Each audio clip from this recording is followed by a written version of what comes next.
Looking for a fun and informative podcast all about training working dogs? Look no further than the LWDG Pod Dog.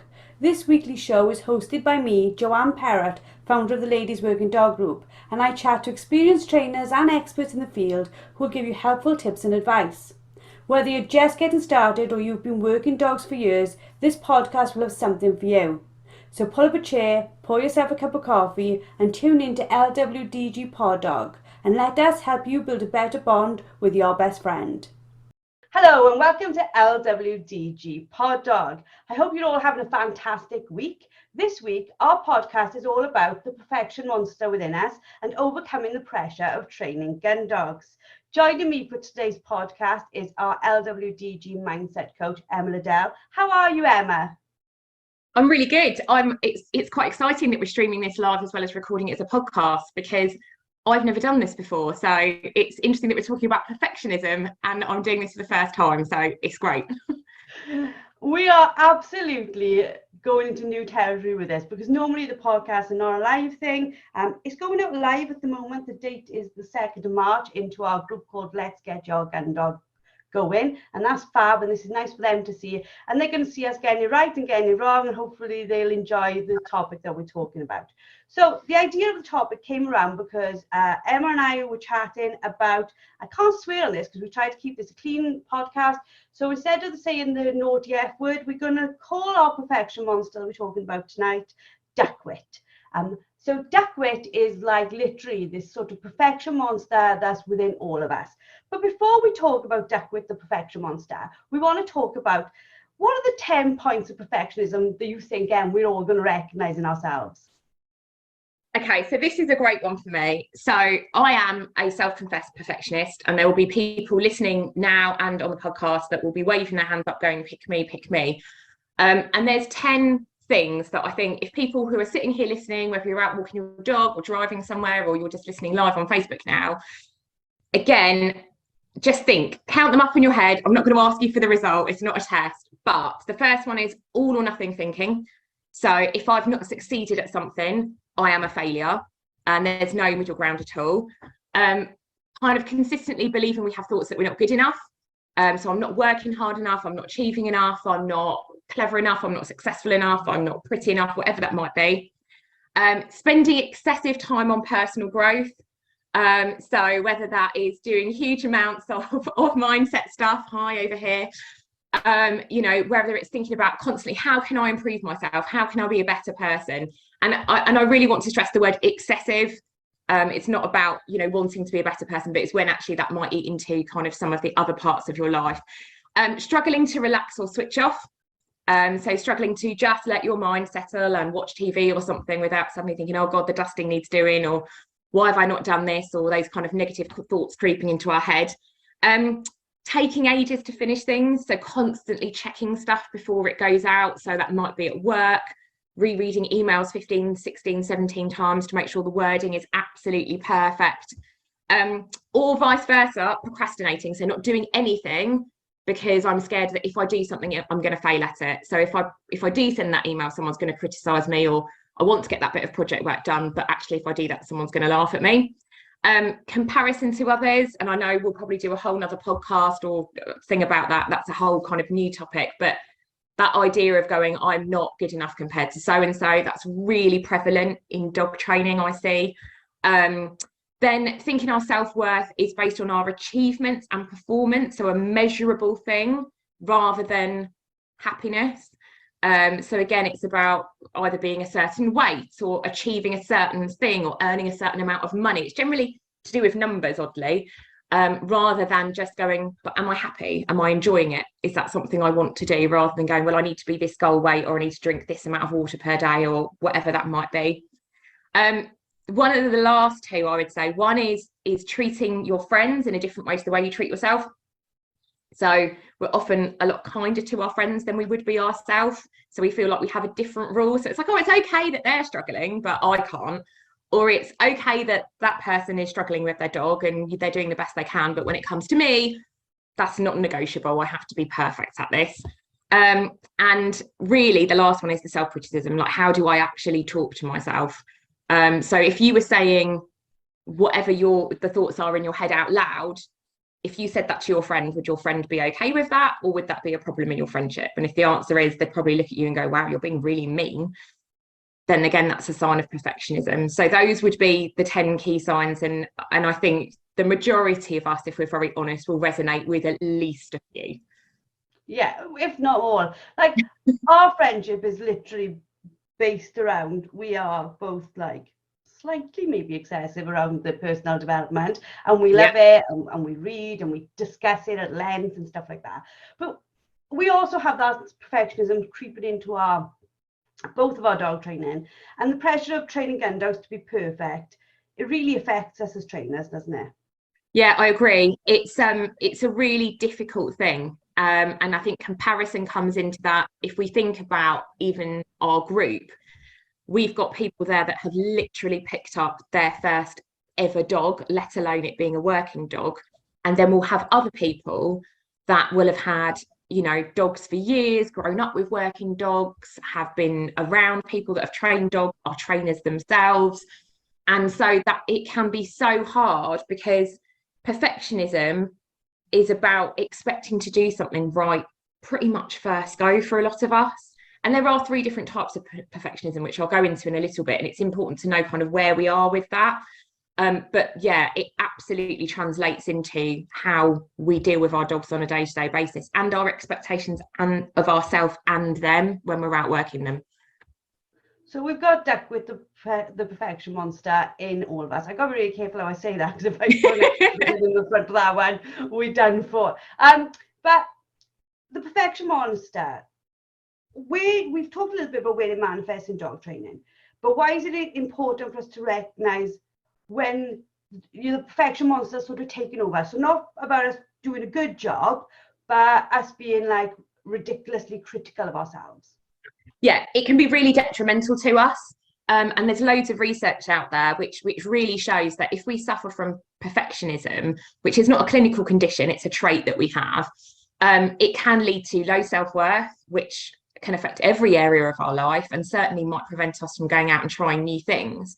It can lead to anxiety, it can lead to feelings of burnout and overwhelm, and it can lead to overall lower life satisfaction levels and social anxiety. And if you think about what we do when we train our dogs, so we often go out and try new things.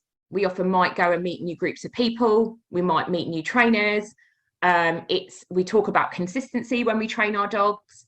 All of those things. And if you think about that kind of low self-worth, social anxiety, a lower life satisfaction, that's bound to impact on how we work with our dogs on a day-to-day basis. So it's a really exhausting thing. And it's important to understand that there's different spectrums on it. You know, perfectionism can be a highly motivational trait, and you find people that are often very successful have perfectionism traits, but they keep them in a way that's healthy for them. So it's not about don't be a perfectionist, it's about managing it to make sure it doesn't tip over into that kind of unhealthy category where you might actually really start struggling. So chat to us a bit about those, like sort of, you said there was 3 different types of it. What's a healthy perfect way you wanted to be perfect, and what's an unhealthy way you wanting to be perfect? So there's 3 types of perfectionism that we have. One which is self-orientated. So one is the belief that I have to be perfect all of the time. Then the second one is a much more complex one, but I find this absolutely fascinating in the area that I work in, which is socially prescribed perfectionism. So that is where we feel we have a social pressure on us to be perfect, or to gain approval from other people, or that if we are not successful, others will judge us. So that's not my pressure that I place on myself. That feels like society's pressure and how I view that. And then the last one, which maybe isn't so relevant for today, is perfectionism, which is other orientated perfectionism, but it is quite related to our dogs. So that's when I expect other people and I evaluate them around me and expect them to meet a certain standard. And so often we have that with our dogs of, you know, I've taught you this, you know how to do this, so you should be able to do it perfectly every time. And if you don't, I don't understand why. And that might be because I'm expecting the dog to be perfect, or because I'm expecting myself to be perfect. I can identify, I'm sure other people can as well, with pretty much all three of those. It's not so much the socially one, but I can see in the way social media can be our best friend. It can join people together. Our community lives and loves it. But there is, outside of our community, that external pressure, I think, within dog training of, look how good my 6-month-old retriever is winning a field trial. I'm making this up now, yeah, of course, but winning this field trial champion and jumping over a skipping rope while it's doing it. And you're just like, oh my God, I look at my dogs and I'm like, you guys are crap compared to that. And there's a load of pressure that it's not real. It's how we are interpreting what we're watching, isn't it? Yeah. And I think the media impact is a really good thing to kind of use as an example. So if we think about Facebook and Instagram, we choose what we put on Facebook and Instagram. They don't wander around filming at me all day, every day, thankfully. So what I can control that. So it's what I choose to put on there. And for a lot of people, it's a highlight reel. It's absolutely a highlight reel of our life. You know, there are some people there that are very open and it's really good. And I absolutely respect trainers that put together unedited videos. So there are things that do not go to plan halfway through because it shows the reality of the work that we do. But it is a highlight reel of our lives. And what I think is also really important for us to think about is it's not only, if we think about when we scroll through Facebook or Instagram, we're not looking at one person's life, we're not looking at one person's page, we're looking at everybody. So let's say, for example, I follow, 23 dog trainers on Instagram. So when I'm scrolling through that, I'm seeing 23 people that are putting together a highlight reel of probably the best bits that they do. So the information that I'm being given, or my perception of it, will be 23 people are fantastic at dog training. And I took my dog out this morning and he was utterly useless. He ran around the field parading a dummy and I didn't know what to do. So again, that perfectionism trait will translate over to that around, well, they're all really good and I'm not. Rather than seeing, if you interviewed those 23 people and filmed them all day, every day, you'd get a much more balanced view of really what was going on in their lives and the levels of training that they've got. And also it depends who we follow. You know, a lot of us follow aspirational people. So people that have been dog training for 15, 20 years plus, and that is their job. That is what they do all day, every day. And then somebody like me, who it is not my job, I have no idea what I'm doing apart from, you know, the books that I read and the courses that I do. And, you know, with the best will in the world, I'm learning as much as I can, but I'm expecting myself to be like that. And that's just impossible. And I'm setting myself up to fail. And I'm probably going to be quite hard on myself as I go down that route. When a couple of years ago, the Gundogs Journal came to me and said, what would you like to do an article for us each edition? And I said, yeah. And can I do it on, some of you might have seen it in my most difficult moment. And I've done it every single edition since. And the editor said, why that? And I said, because I'm fed up picking up the magazine and everything being perfect. I just like to hear about someone's Duckwick monster. And like literally every single edition, I talk to some of the best in the UK, best abroad, and they tell me about a dog where they were literally pulling their hair out. And like you just said, you see Instagram, this perfection, you read that or you have that conversation, you're like, oh, they have exactly the same problems as I do. They're just further into their journey. They've just learned the lessons from these most difficult moments and they've put it together.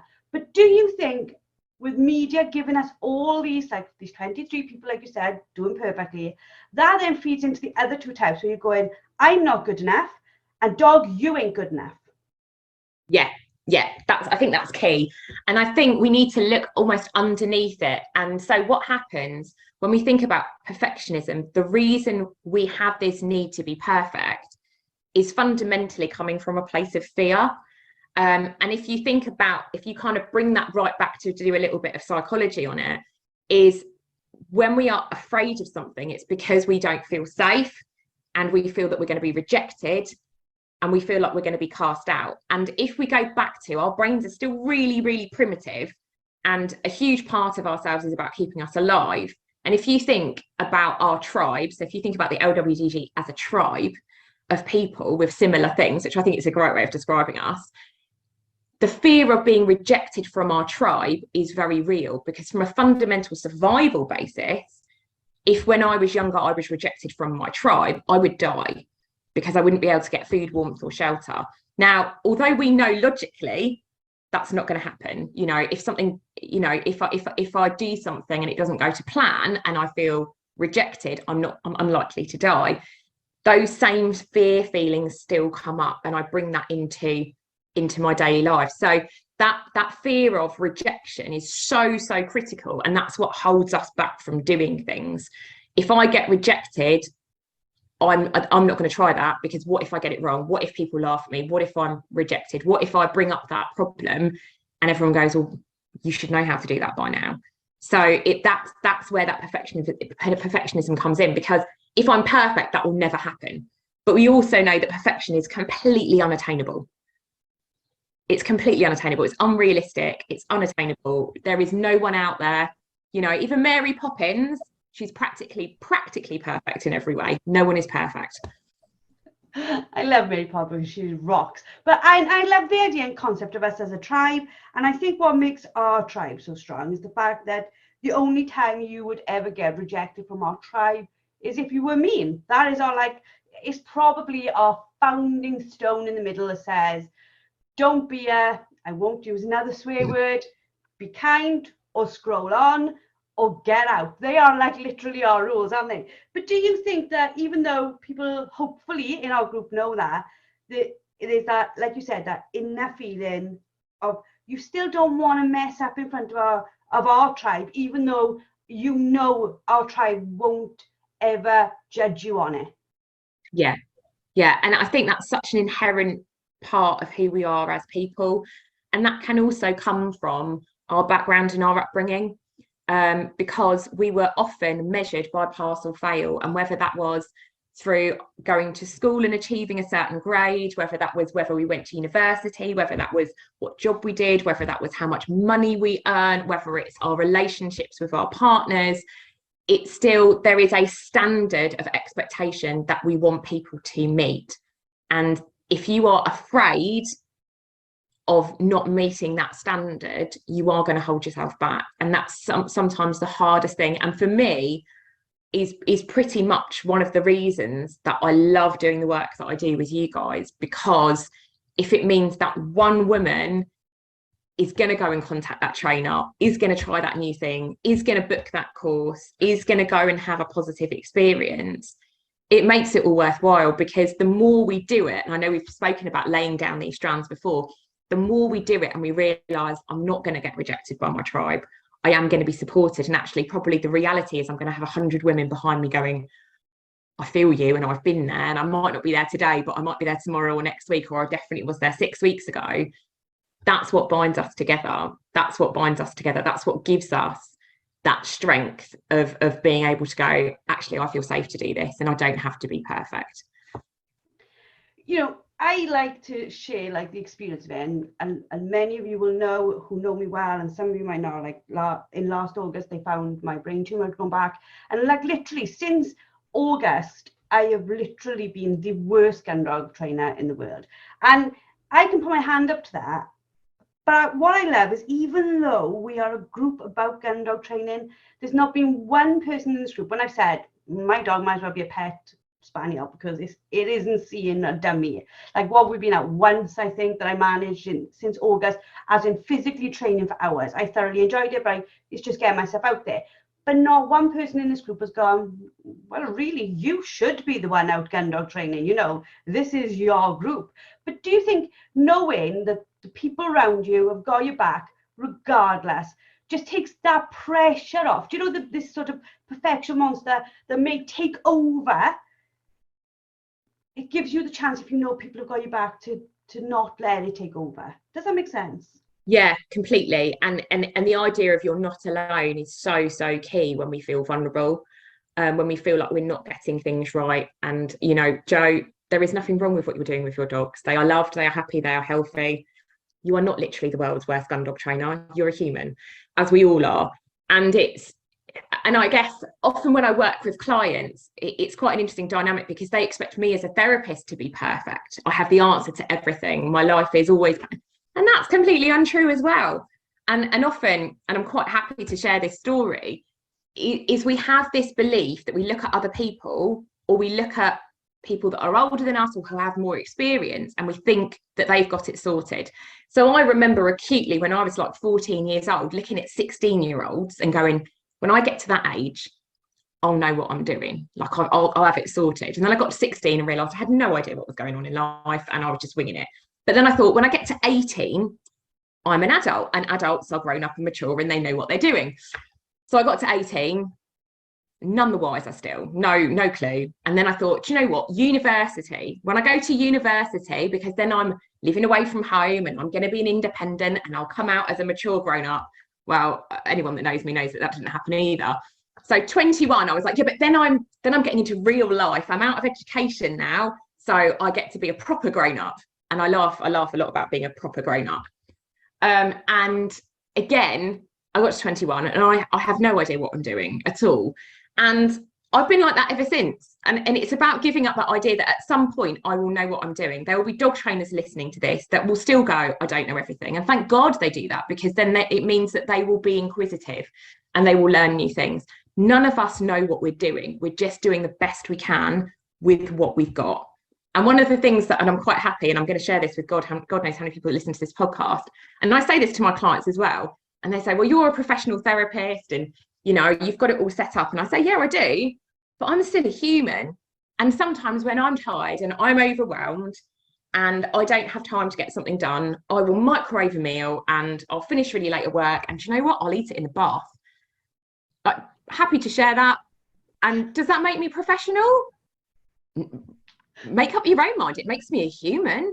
It means that I don't get it right. You know, everyone thinks that everyone else, they get changed into these clothes and they cook this organic meal from scratch. And then, I don't know, I sit there and meditate before I go to sleep or whatever. I might be running out the door with no makeup on, trying to get my dogs out for a quick walk. I might be eating microwave mashed potato in the bath. You know, I'm a human. I'm doing the best I can with what I've got. And I'm not perfect. And that's great, because actually, when we're not perfect, that's what makes us relatable. When we're perfect, oh, that's all a bit scary. If you've ever been around somebody and they feel like they've got it all together, it's really hard to bond with that person. It's really hard to build up a rapport. Whereas when you've got somebody and you realise that they're just a human and they're just as confused as we are, I can open up to that person. I can share with that person and go, you'll never guess what my dog did the other day. And the other person won't judge me because they're not perfect either. I'm going to have that image for life. And that's all I thought of as you said. It must be easier to do the dishes. Absolutely. It's really effective. I get to have a quick wash. I don't have to do the dishes.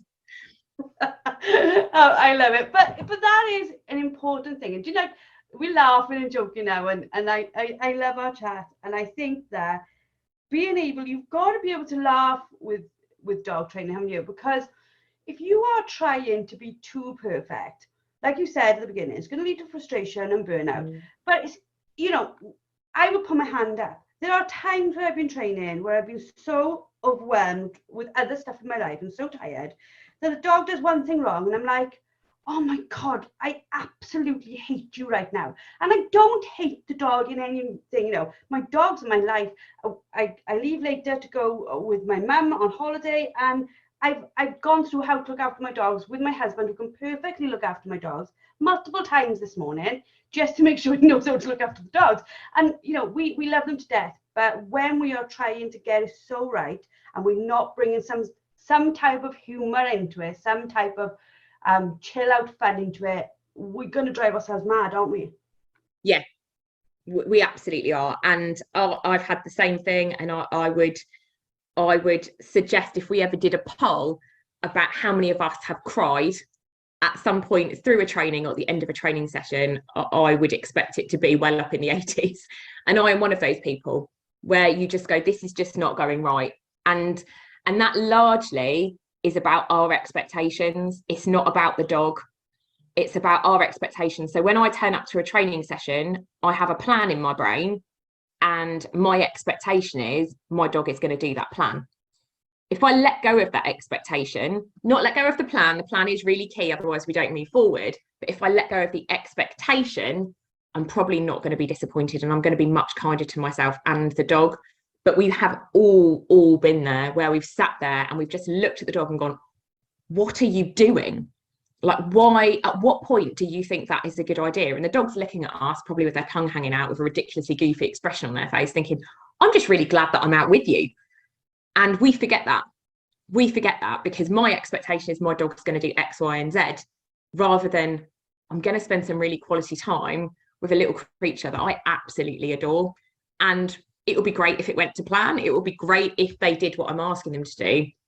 But actually, I'm never going to get these moments back with my dog. I'm never going to get them back. So actually, it's really important that I get every bit of enjoyment and let go of the expectations as best I can. How? It's a how question. How do I recognize whether my perfectionism is healthy or it is unhealthy? I think it's about being really honest with yourself, about at the end of the day going, I know I have this trait, and at the end of the day, do I feel better or worse? And if the answer is I feel worse, it's probably starting to become problematic for you. If the answer is, do you know what, I've been really motivated today and I've done all these great things and I feel really positive about it and I feel like my life is moving forward in a direction that I want it to, then it's probably quite healthy. It's that idea of, if I feel like I am punishing myself for not meeting a standard, no one wants to feel like that. No one wants to feel like that. And we wouldn't say that to our friends. I wouldn't come to you and you said, do you know what, Emma, you know, Buddy did this or Ella did that. And I would go back to you and go, well, that's just not good enough, is it, Joe? Like, that's not, I wouldn't dream of saying that to you, because why would that even be helpful? However, if I'm not careful, I'll probably quite happily say it to myself. You make a really incredibly valid point there. And it's like, we've talked about it, maybe me and you talked about it loads, and I think we've talked in a podcast, you know, both of us journal. And like, literally sometimes when I sit to the night, and journaling doesn't have to be anything overly amazing, ladies, it can literally, it's just a notebook, and it's just like, what did I do well? You know, what can I learn? And it's not positive based, but it's non-judgmental thought. And I literally sometimes think, oh my God, I've got to think of 3 things that I smiled about today. I try to think of it. I think sometimes I'm like, what did I smile about? And I'm thinking, Joe, it's 3 things you've got to remember that you've smiled about. You must have smiled 3 times a day. But we so hold on to everything we did wrong, and we don't even give the acknowledgement to the things that go right. Not even enough acknowledgement that I can remember it at the end of the same day. How can we become people who like embrace the imperfection, overcome this perfection monster? Well, what can we do to make Duckwit duck off? So I imagine Duckwit as Oscar the Grouch from Sesame Street, and the best bit about him is you can slam the lid on him and go, do you know what, I'm not listening to you, you're not very interesting. Because if he was your best friend, would you want to stay friends with him? I certainly wouldn't, because he's quite frankly a pain in my backside and he doesn't say very nice things. So it's about recognizing when he's out and about and he's talking, I can put the lid back on him. I don't need to listen to that. And it's about, there's 3 really good ways of doing it. One is mindfulness. And I mean, we could do a whole nother episode about mindfulness, but it's about understanding that anxiety that we experience is about the future. So anxiety is about, how is my dog going to be tomorrow? And the low mood and negative self-talk is about what's happened in the past. It's been about my last training session. So I might be sitting with both. I might be going, right, I'm going to take my dog out tomorrow and I'm really anxious because he ran off with the dummy and started parading around. And I don't want that to happen again. So I'm already starting to feel a little bit like a failure. And then I'm going to look back and go, yeah, do you know what, Emma, you were terrible because last time that's exactly what happened. Actually, all we've got is the present. All we've got is this present moment right now. And right now, everything is okay. Right now, we're sitting here and we're having a podcast, and hopefully loads of people on Facebook are listening and resonating with what we're saying. And hopefully whoever is listening to this podcast in the future is out walking a dog or driving somewhere or doing something lovely. You are okay right now. And it's important to bring ourselves back to that present moment. The second bit is self-compassion, is about understanding, if I wouldn't judge my friend that way, I shouldn't be judging myself that way. It's not right and it's not healthy for us. And the other bit is speaking to a friend about it, getting another perspective, because our perspective can get quite warped. If we spend enough time doing something, we can convince ourselves that we are utterly useless. If I take my dog out training and he doesn't do what I'm expecting him to do, I can spend ages ruminating over it, thinking about it, catastrophizing it. And I know we're going to do some great events in the future about all of this, which kind of drills down into it a little bit further. But actually, if I speak to a friend and go, do you know what, this happened and I feel really low about it, or I feel like I'm not doing enough, or I feel like I'm not achieving enough, and make it a trusted friend. Make it a trusted friend, not someone who you think is just going to say what you need to hear, but actually what's right for you. And sometimes that friend might say, I think you're being really hard on yourself. Or that friend might say, it's the third time I've heard you say that this week. Actually, do you maybe want to be a little bit kinder to my friend, because you're saying really nasty things about her? So, you know, have that self-compassion. We cannot be perfect all of the time, and we should not be perfect all the time.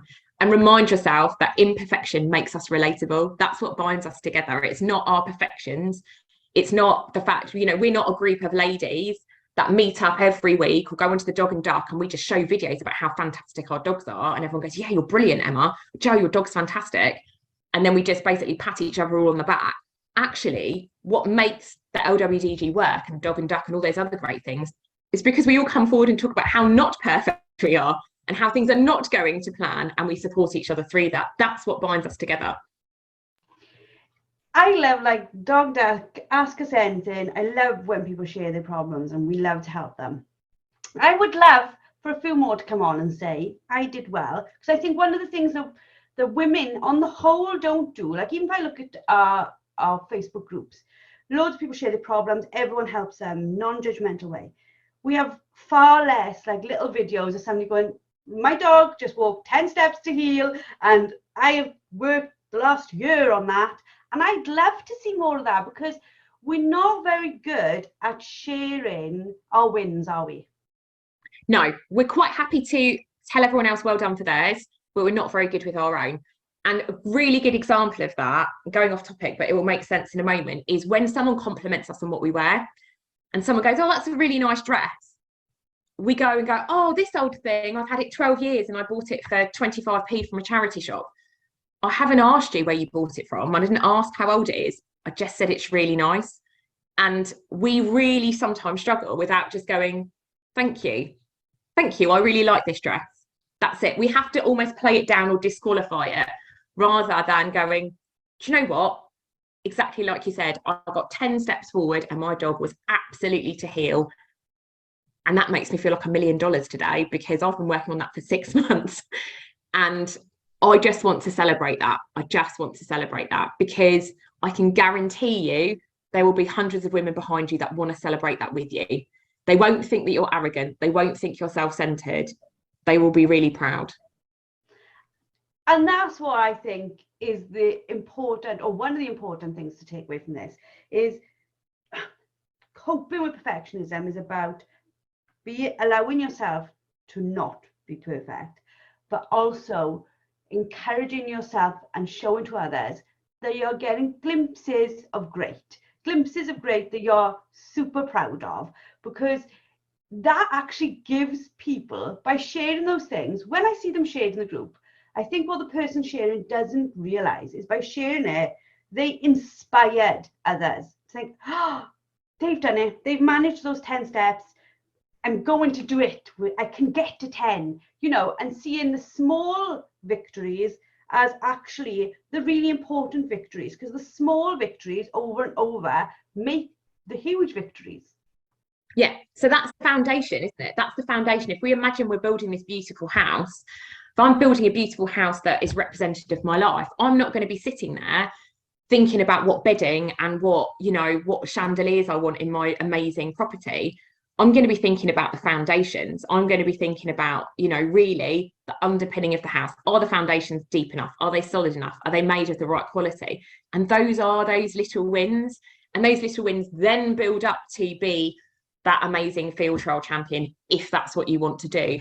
Or it might be, and I see it all the time, and it makes me even emotional when I read it, when you see someone write in the Facebook group or on the forum or whatever else, and they go, I took my dog out onto its first sheet and it retrieved something and I could have cried. And I'm sitting there going, oh my God, I could cry with you, because that's what it's all about. That's what all those hours of pain, suffering, laughter, joy, money, listening to things, watching masterclasses and stuff has all led up to that beautiful moment. And why would we not want to celebrate that with you? That's exactly why you're here. You're here for us to enjoy the good times with you and the more difficult times. And both of those are okay. You're really making me cry now, so I'm not going to do it, because I am normally podcasts will allow us to be people don't see us, we can come on here looking, well, I've been on here in my pajamas, let's be honest about it, but we are live in a group, so I can't do that right now. But for people who are listening and they're like, you've just helped me so much this morning, there's a couple of podcasts I think that you should all go back and watch. Go back and find in the podcast the age race. Recognize your dog is not going to get it straight away. Go through them and find the ones, read the podcast titles and find the ones that resonate with you, and you think, that's what I need to hear today, and log into it. Go back to some of the ones with Emma, I think last week's, a couple of weeks before, because bringing in mindset has been like, I've got to be honest, when I thought about doing this, I thought, am I taking the group the right way? We've only been doing it like, what, a month, and the feedback is massive. On Monday morning mindsets, they go into our society members and they literally are like setting them up for the week. And that, along with the practical skills that the group experts bring, it's like we couldn't ask for more winning formula. You've got every week being told, you can do this, you can do this, we've got you. And then you've got the experts going, and this is how, and this is how, and we've got you. And by putting those two things together, I think you suddenly realize nothing is insurmountable. For people listening on the podcast who are maybe not part of the membership, or might have to go this alone because they don't know if they want to be a member, or they're men, loads of men listen to us, hello men, they can't come in, so sorry guys. What's some of the steps they can take over the next couple of weeks if they're on their own a little bit with this, if they don't have our tribe? What can they do to just keep moving forward? Compassion and talking to other people. You know, okay, we've got men listening in, they can't join our beautiful tribe, but there will be other people out there. There will be other people that you can reach out to. And for me, I have seen so many people, and I think this is why I'm so passionate about this, because of the work I do in private practice, and because of all the posts that I've seen ever since I've joined the LWDG. Finding your tribe and feeling safe to be able to share your wins and your difficulties is massively key. So there is a project, and again, it will make sense in a moment. There's a project many years ago. It's one of the longest running research projects that's ever happened, and it's called the Longevity Project. And it's about what makes people happy and what makes people, you know, feel rewarded in life. And they followed a group of men, two groups of men in America, one from quite a high income, one from quite a low income, and they interviewed them every few years to work out what made them happy, to see whether there was a link between health, whether there was a link between finances, whether there was a link between anything, job status, economic background, anything. And they realised, and this, I can't remember exactly how long the study's been running, but it's over 50 years. It's a really, really long study. The only correlation that they could come up with is our connection with each other. It doesn't matter. The rest of it really doesn't matter. It doesn't matter whether you're married. It doesn't matter whether you're single. It doesn't matter how much you earn. And yes, they all do matter to some form of lifestyle. But when it comes to happiness, and when it comes to that side of it, which is really the aim for all of us in life, it's about connection. It's about connection with each other. And that's why talking to people is so, so key, and sharing those moments with people. And I think there are so many tribes out there that you can join, and most of us are part of different tribes. We've got our own family tribe, we've got our friendship tribe, we might have the LWDG tribe, and we need all those tribes to kind of fulfill our needs. But for us, the biggest focus, certainly for me, is connection. We're going to end this amazing podcast there. I know without doubt it's going to be something that I listen to over and over. It's been absolutely fantastic. You are fantastic as always. As we touched upon there, for society members, if you go to events, you'll see an event in April with some live coaching from Emma. You will also see one for May. We've got a 4-week one in for society members in May, which is going to be brilliant. The Fearless Female Challenge. It's going to be absolutely fab. I can't wait to do it. It's something we've been working on, and it is going to be brilliant. For those of you who have joined us for the first time, we hope you've enjoyed this podcast. Please subscribe. Please share your likes, your loves, everything. We like to know your feedback. Please send it out to other people, Gundog people, men and women, because our role, I suppose, or our view for the podcast is that we are there to help people inside our society membership daily, but outside in the whole wide world weekly with this amazing podcast. Thank you again, Emma, for being amazing, and thank you everyone for listening in. Remember, it is important to recognize when the perfection monster is taken over.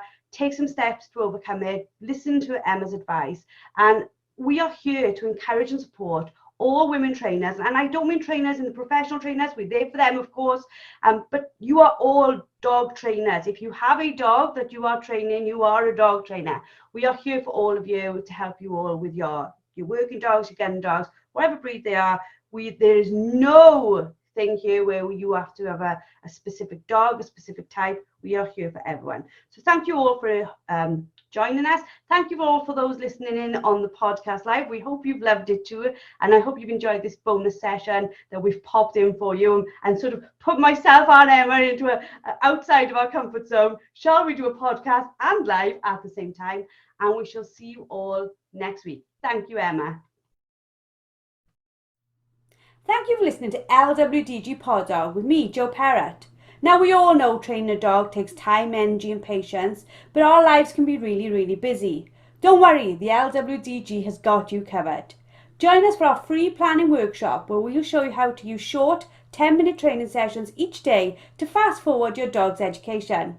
Our experts have years of experience in training dogs and will help you get started on the right foot. Register now and start making progress with your furry friend today. Go to our Facebook page, the Ladies Working Dog Group, and click on the pinned post, or visit www.thelwdg.com.